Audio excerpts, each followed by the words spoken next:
we have to have a plan for victory in our homes. And we have to, first off, I think that victory begins with realizing that we cannot continue to partake in modern society and how they say we have to live. If we can break that connection, then we start to have a lot of freedom to develop plans and ideas on how we can benefit our family. So, all right, so here we are. It is April 23rd, and this is still all the snow that we are experiencing.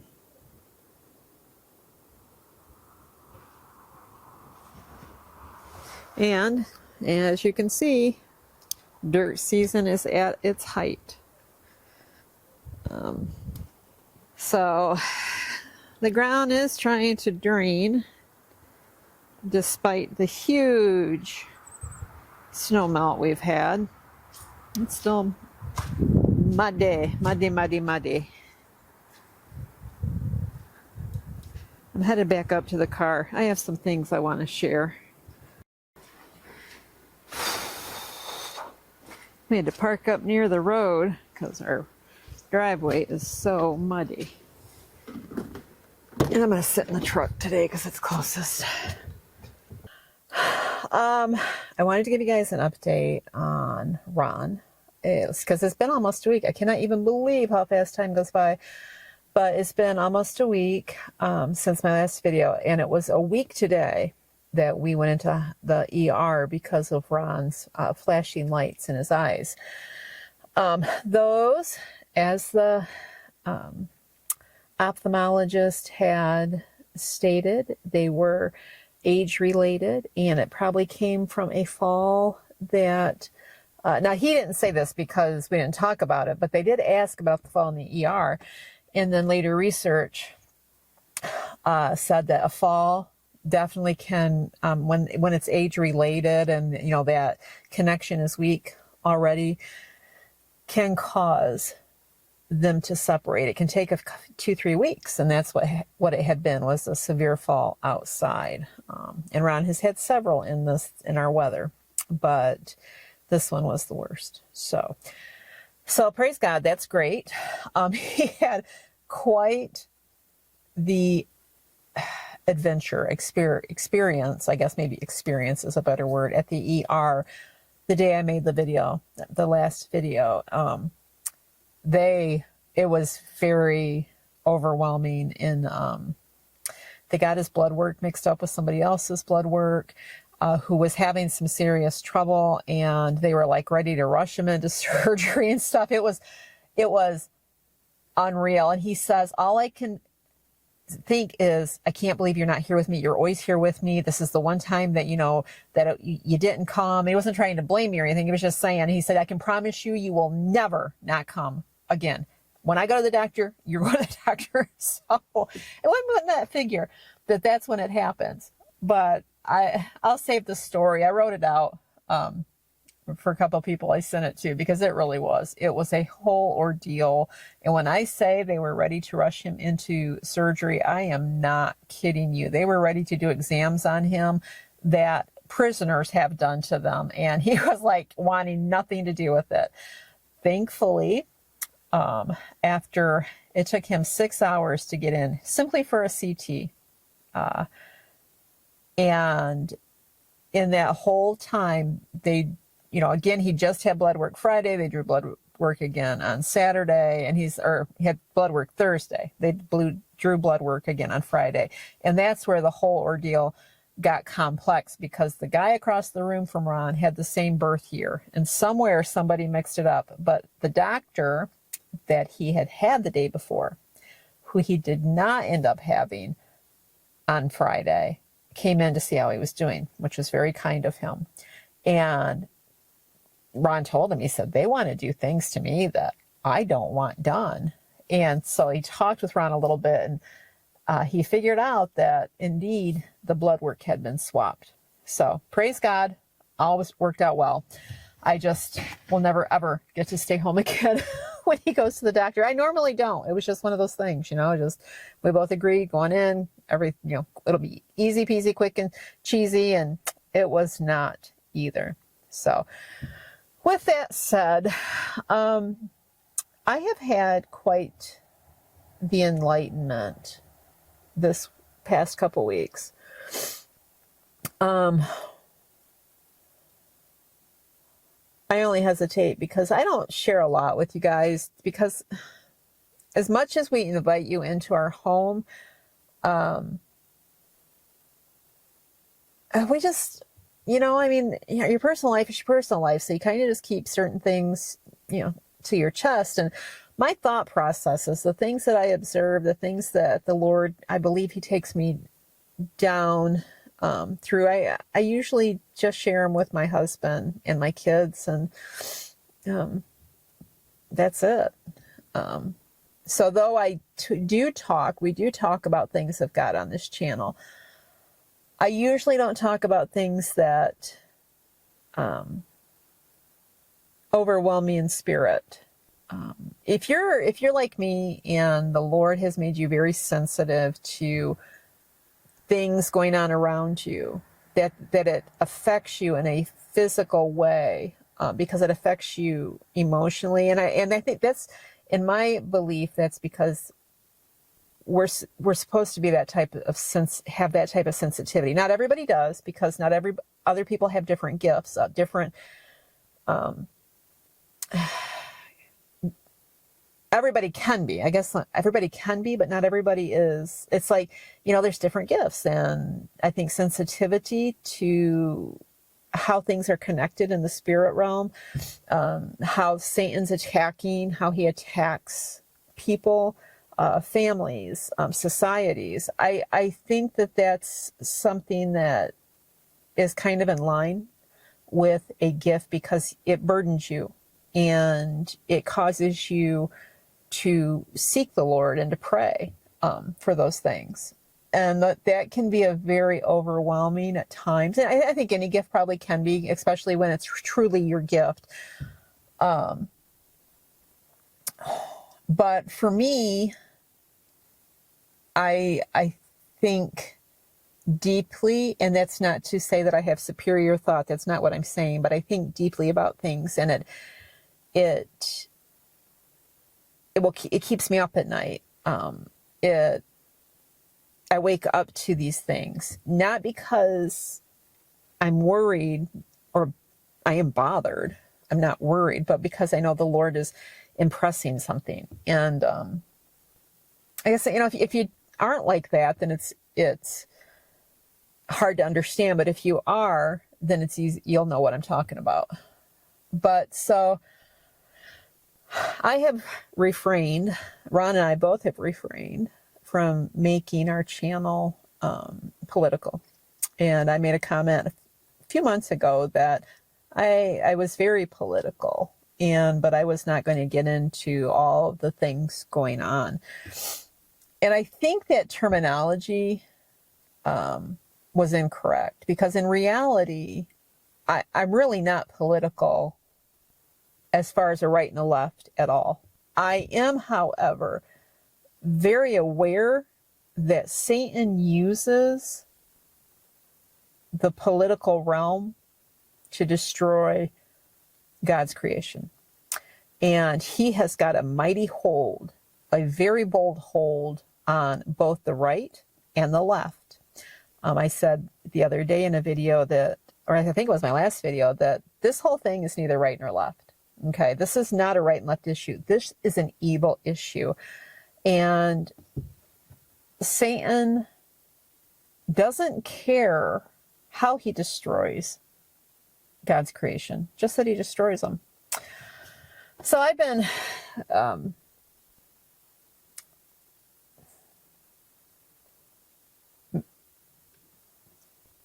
as a stay-at-home wife for many years, and realizing that, having to work, sometimes I would have to go out and work.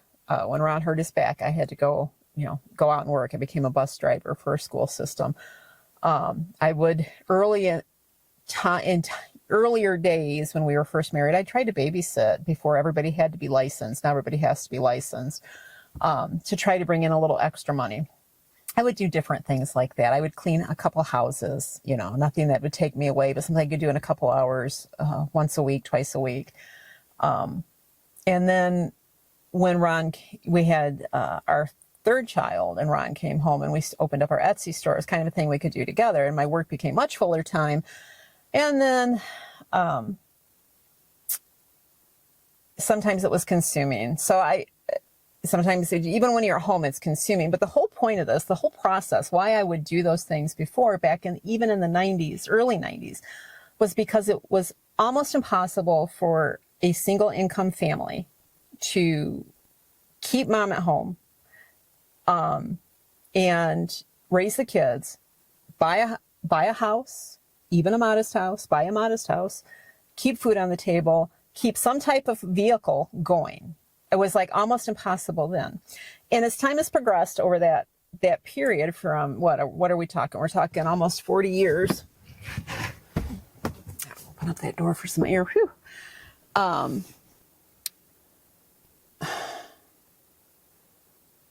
Prices have seemed to have gone up, and, you know, nobody can afford anything anymore, and everybody's blaming it on COVID, that because COVID, and there was such this wealth grab from the elites and the people in power, that we're now paying for it. But I argue that point. The real problem began back when the feminist movement got the ear of a few women and started trying to convince a whole civilization that the woman was oppressed at home, and that everybody needed to go to college because nobody had any smarts prior to college. And that, what did that do for the women that were still at home? That made them feel less. That made the daughters and the sons that went to college come home and look down upon their parents. Not everybody, but I mean, that was kind of like how it's been played across against show after show after show. But what I believe is the home was the Bible is clear that the home was the first institution that was ordained by God. And that made that very powerful. And the devil had to come in and create disharmony in the home. And, you know, the devil's always using different facades, but it's always a facade. And if he can get a large enough group to believe it, then the masses just go along because that's what everybody else is doing. So you get women back, you know, during the 60s and 70s, they're young women at this time. They've been 20, 30 years of feminism, really pushing not just pushing the feminist movement to get women out of the home, but pushing education. Now, I'm not opposed to education. I think education is a good thing. But what I do think the problem with education is it's not the ultimate thing. It is not better than what we're created to be. The problem is our society has approved it and said it is better. And so women were for decades no longer focused on the type of husband they should marry, and therefore improving their chances of having a, not 100% guaranteeing it, but improving their chances when they're looking more at their future as a wife and a mother of picking a better mate. Does that always guarantee it? No, it doesn't. But neither does going to college always guarantee a job. And in fact, I would say rather it does not guarantee a job. But what I'm seeing today are these women, Satan has taken them full circle. I am seeing women, and a lot of them in their 70s and 80s, this is the enlightenment that I have, that are living in the car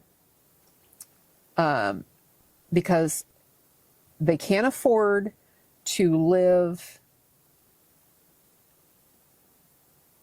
in this day and age. All right, so I'm doing this over again because I'm telling you, starting to share too much. I'm starting to give too many of my opinions. But I'm seeing women and men, but women in their 70s and 80s that are sharing that they're living in their vehicle. Or they're not living in their vehicle, but they have no home. And if you think that we've forgotten our old people, if you are seniors, if you think that we have forgotten our young people can't afford to buy homes, or seniors can't afford to keep their homes, this has been by design for decades. You know, this all started back with the feminist movement, and all but forcing the woman to leave her home to become everything that she could be, to be the best her. And in the reality, the best her was being what she was created to be. And all that did was for the demonic plans of Satan and those that would be used by him to make the cost of living unaffordable. So by the 1970s, the 1980s, you for sure had to have two incomes just to afford. And I'm not talking those that, you know, maybe under the doctor or a lawyer, but I'm talking the average person working an average job. You'd have two people to do it. Fast forward, things keep getting more expensive, and the lust of the eye and the pride of life, the marketing of our culture, people fell for it. You know, they had to buy new cars, they had to go on vacations, they had to get new clothes all the time, they had to have a bigger house than what they could really afford, because you know what, it only makes sense that you can't stay in your starter house because Joe and Jim and Joe and Jane just bought a bigger house, so we have to have a bigger house, and we have to have at least two new cars because we couldn't just share a car. That would be too difficult because we're both working now. So, and on it goes. It's exasperating. And the hard fact is, it's just like the feminist movement. You guys have heard me talk before that the feminist movement has taken a toll on the majority of us, the lot of us that did not want to buy into their garbage. And for those of us that wanted to stay at home, we still paid the price because we had to have two incomes coming in at times, if not all the time, to make ends meet. Now for me, that came from Ron and I working together on our business. But even then, it's like, you know, you're torn in all these directions. I never feel totally satisfied and that I'm doing good at anything, because the reality is we are supposed to focus on our children and our family to feel fulfilled. Now, that when that job is done, when the children are grown and gone, then you can focus on work. But we want to get things ahead of itself. And the feminist movement came along and prodded that into the forefront. So many, and I'm not the only one, there are many of us that have paid the price for a lie. It's come full circle on steroids, especially after COVID. You know, there's that line, and I didn't understand it for the longest time. I don't even know where it came from. I've tried to find the source, and if I found it, I must have forgot it. But you'll own nothing and be happy. And that is exactly what they have been the devil's been very patient and used different people willing at different times to push this. And now we have homelessness on steroids. I heard today that people living in their car has risen over 300%. And to me, that is just unfathomable. In a society where we have money to send, and we should be a charitable society. But you know, the Bible's clear that you get your own house in order first, and then you can go beyond that realm. This country does not have its house in order. And it's never been intended to. But that's the problem. That most of us look at this and go, oh, we're supposed to be patriotic. Our country's supposed to take care of us. It just loves us. And that is not the truth. The truth is they have used that to manipulate the majority of the people to keep hoping, to keep thinking that everything's going to be great. While at the same time, they are manipulating you for your money. And I guess that's my whole point here. We need, you hear people, I'll take a day off, don't spend any money, don't do any of this for a day. That's not enough. You got to adapt the lifestyle, the culture. You got to quit buying things. You got to quit, especially buying new things. You got to get used, and don't buy it from the store when possible. There are certain things you have to buy new. They're unavoidable, but there are so many things that if people stopped, they might even realize they don't even have to have these things. And if they do, they can buy it used. Several years ago, we tried to be, patriotic, buy American made, because that was the thing. Remember in the 80s, that was the thing. That was like all these commercials, buy American made. And you're supposed to do it because that's, we were losing jobs overseas. Well, so that kind of fell to the wayside.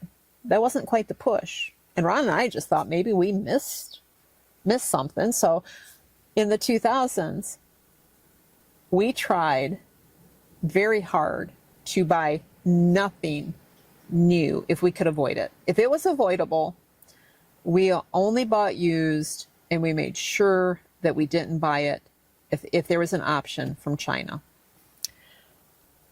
And we did this for years. But it was so difficult because we had to think so many things ahead. And there were things that we just didn't get, we did without if we couldn't find an alternative. And it seemed to get harder as time progressed. And by the time 2010, 2012 rolled around, we realized that it wasn't supposed to be something that we could do. We had been manipulated into believing that's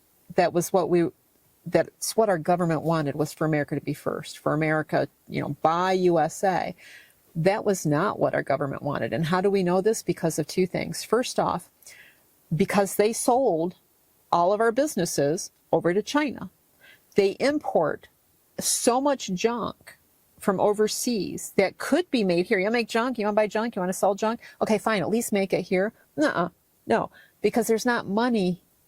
It takes too much money to make things here for those that are in power,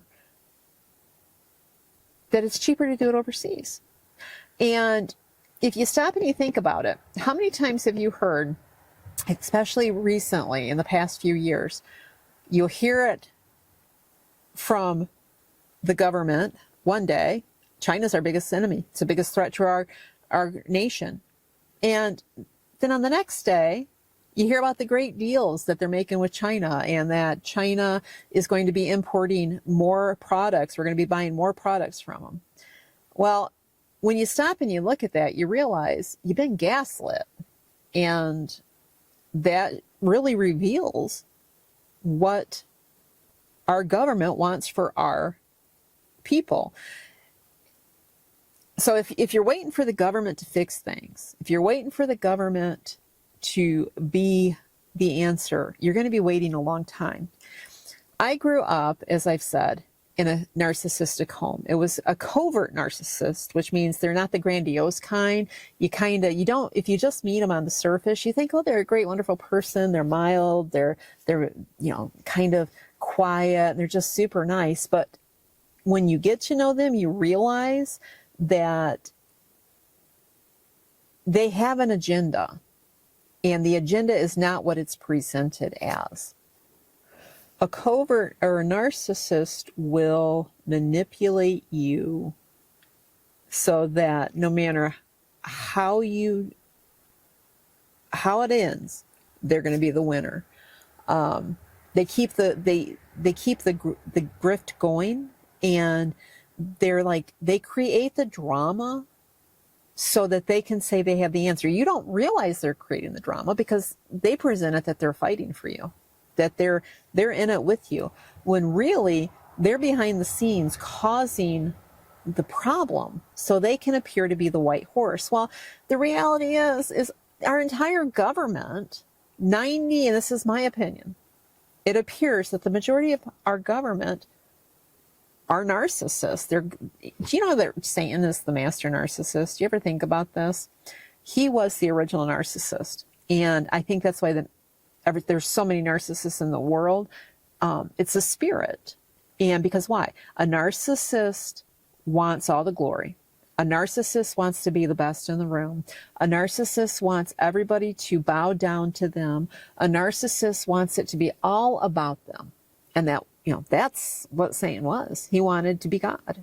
And, now, narcissists, when they get found out, they become angry. They become, they want retribution. And that's what Satan is doing. That's what he's done for centuries. So I guess the whole point here is we need to wake up, and we need to be serious no matter where we're at. We need to quit giving our hard-earned money and our hard-earned time and our hard-earned attention to marketing by our government or friends of our government, by the powers that be that say we have to have these things. We need to get back down to just the brass tacks so that we can actually have true freedom. It may be too late in this country. We're so far into debt now. I mean, can you imagine if you ran your home like our government runs their economy? It's just mind-boggling, and it's so mind-boggling that it's obvious that it's demonic. It's for nefarious purposes. There's no reason to have us so far into debt, to be giving money away to other countries and they're not even, there are some countries, yes, sometimes that we need to give money away for humanitarian crises. But we give money away to countries that don't need it, that create humanitarian crises. And quite frankly, I find it appalling. We need to put home first. We have got to put home first. And I'm telling you, ladies, the only way it's going to happen is if we do it.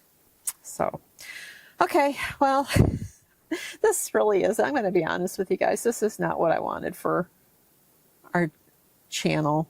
I wanted to be one of those YouTubers that just went about their daily life recording and there wasn't anything controversial. But I just can't get past it right now. I just can't. So I guess we'll just let things play out and see if any of you are encouraged. If any of you want to leave me nasty comments, that's okay. I'm immune to nasty. I grew up with a covert narcissist. Nasty doesn't bother me. But I do, God wants us to glorify him, and he wants our homes to be that thing that honors him. And how can we honor him when we're just always so stressed out by how to make ends meet? And that's exactly one reason why Ron and I have unfinished walls and unfinished things. And, we've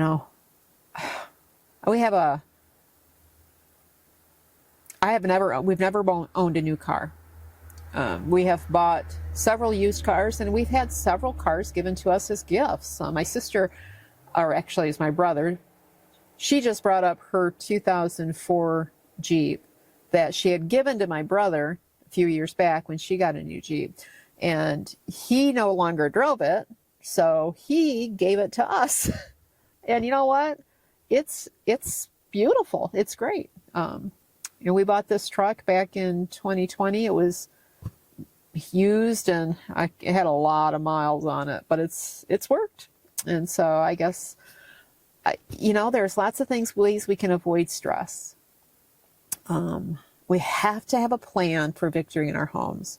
And we have to, first off, I think that victory begins with realizing that we cannot continue to partake in modern society and how they say we have to live. If we can break that connection, then we start to have a lot of freedom to develop plans and ideas on how we can benefit our family. So, all right, I guess I will end it here. This is super long. We'll talk soon. May the Lord Jesus richly bless you, and may he give you the peace that only he can give. Until next time.